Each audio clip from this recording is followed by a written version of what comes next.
बड़ों को मेरी राम राम और छोटों को बहुत सारा प्यार। और आज आप लोगों के साथ मैं शेयर करने वाला हूँ अमेरिका में बच्चों का जब एग्जाम होता है वो किस तरह से अलग है हमारे देश में जब हम एग्जाम करते हैं बच्चों का। तो देखिए कुछ बहुत इंटरेस्टिंग चीजें मुझे लगी, वो मैं आप लोगों के साथ शेयर करूंगा।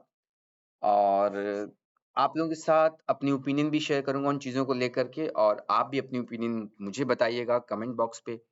तो सबसे पहले तो देख लीजिए, ये है सिटिंग अरेंजमेंट। फोर्थ क्लास के बच्चों का टेस्ट है, ये सिटिंग अरेंजमेंट है। और मैं किसी एक पर्टिकुलर बच्चे के टेबल पे जाकर के आपको दिखाऊंगा कि क्या क्या होता है टेबल के ऊपर। ये वाला बेंच ले लेता हूँ।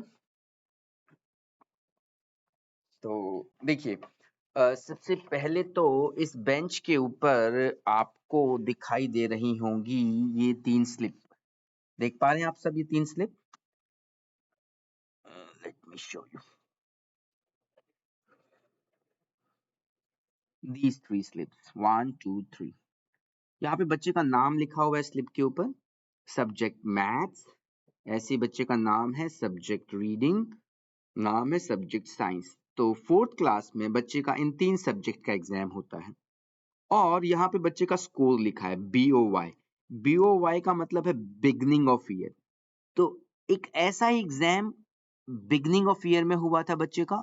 उस टाइम बच्चे का क्या स्कोर आया था, ये स्कोर यहाँ पे मेंशन है। और फिर ये MOY, अभी जो एग्जाम चल रहा है ये है मिडिल ऑफ ईयर, इसको हम MOY बोलते हैं। तो यहाँ पे वो स्कोर लिखा जाएगा और बच्चा देखेगा कि उसने कितनी ग्रोथ करी है, वो यहाँ पे इसको मेंशन करेगा। तो एक तो ये चीज कि बच्चे का जो गोल है, बच्चे का जो कंपटीशन है, वो कहीं ना कहीं खुद के साथ क्रिएट करने की कोशिश की जा रही है।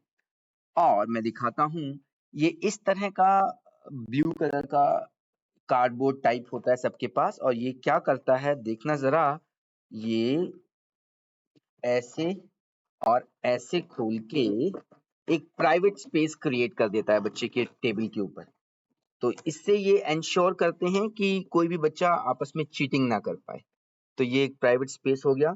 यहाँ पे जो भी बच्चे का टेबल है वो यहाँ पे अपना कंप्यूटर रखेगा और इस स्पेस के अंदर वो अपना टेस्ट देगा, तो दूसरा बच्चा उसको कॉपी नहीं कर पाएगा।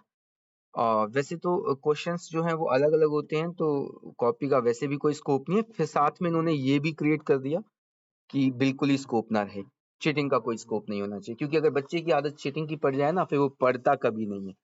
तो ये बहुत जरूरी है कि बच्चे की चीटिंग की आदत ना पड़े। तो 2 चीजें मैंने आपको दिखाई, किस तरह से बच्चे को खुद के साथ उसका कंपटीशन क्रिएट करने के लिए एक एटमॉस्फेयर क्रिएट करने की कोशिश की गई है। साथ में मैंने आपको दिखाया कि किस तरह से चीटिंग ना हो, ऐसा किस तरीके से वो एंश्योर करते हैं। अब तीसरी बात, यहाँ पे जो एग्जाम होता है वो टाइम बाउंड नहीं होता। वो 2 घंटे या 3 घंटे का नहीं होता। सुबह 8:30 बजे एग्जाम स्टार्ट होगा और वो जब तक बच्चा चाहे तब तक वो एग्जाम देता रहेगा। उसको हम नहीं कहेंगे कि आप अपनी आंसर शीट वापस करो। चाहे स्कूल खत्म हो जाए, स्कूल खत्म हो जाएगा तो भी टीचर बैठा रहेगा उस रूम में, उस बच्चे का एग्जाम पूरा करने दिया जाएगा उसको। तो ये चीज मुझे बहुत अच्छी लगी। बताता हूँ मुझे ये चीज बहुत अच्छी क्यों लगी। सबसे पहली बात तो आप सोच के देखिए कि सुबह 8:30 से 3-4 बजे तक अगर बच्चा किसी एक टास्क पे लगा हुआ है, तो किसी एक टास्क पे इतना लंबा समय स्पेंड करना अपने आप में बहुत बड़ा चैलेंजिंग काम है। और मुझे लगता है कि जिस तरह की जिस तरह का पेशेंस इस छोटी सी उम्र में उन बच्चों के अंदर डेवलप हो रहा है, एक टास्क पे लगे रहने की हैबिट जो डेवलप हो रही है, ये उनकी प्रोफेशनल लाइफ में भी, उनकी पर्सनालिटी में भी एक बहुत अच्छा स्किल प्रूव होगा। तो ये जो टाइम बाउंड नहीं है, मुझे ये चीज बड़ी अच्छी लगी। और ये हमारे हमारे कंट्री में आज भी जो एग्जाम्स होते हैं वो टाइम बाउंड होते हैं। और ये जो टाइम बाउंड उन्होंने नहीं किया तो मुझे ये बहुत पॉजिटिव लगा। पहली बात तो एक ही टास्क पे इतने लंबे टाइम तक लगे रहना, बच्चा सीखेगा। दूसरी बात, भाई एग्जाम का पर्पस है कि बच्चा सोचे, बच्चे को सोचना सिखाया जाए, ना कि बच्चे को रिकॉल मतलब कि उसने क्या क्लास में पढ़ा था फटाफट से वो जितनी जल्दी उसको रिकॉल कर पाए। सिर्फ ये एफर्ट्स नहीं रहते इनके। इनके एफर्ट्स रहते हैं कि वो हर एंगल से सोच पाए, उसको पूरा टाइम दिया जाए सोचने के लिए। तो सोचने को इतना इम्पोर्टेंट इन्होंने माना है एजुकेशन का पार्ट। और कहीं न कहीं हम हमारे कंट्री में हम ना सोचने की इम्पोर्टेंस को हमने कम कर दिया है।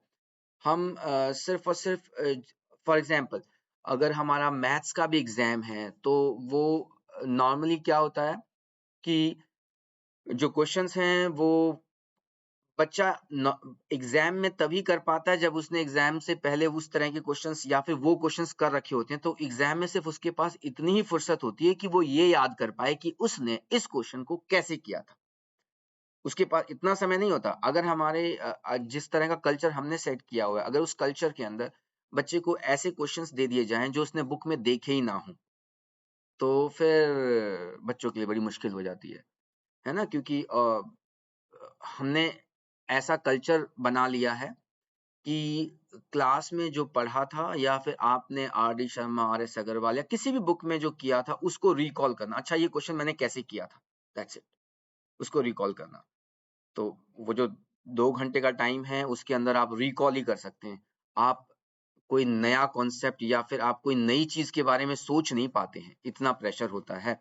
और यहाँ पे ये नहीं होता। और यही सेम कल्चर है 3rd क्लास के बच्चे के लिए भी। 3rd क्लास का बच्चा भी सुबह से लेकर के शाम तक आराम से एक एग्ज़ाम पे टाइम स्पेंड करेगा। और क्योंकि ये इतना टाइम दे रहे हैं, इसके लिए फिर ये क्या करते हैं कि एग्ज़ाम में जो भी क्वेश्चन्स पूछे जाएँगे, वो कोई भी क्वेश्चन्स वो नहीं होंगे जो क्लास में पढ़ाए गए हैं।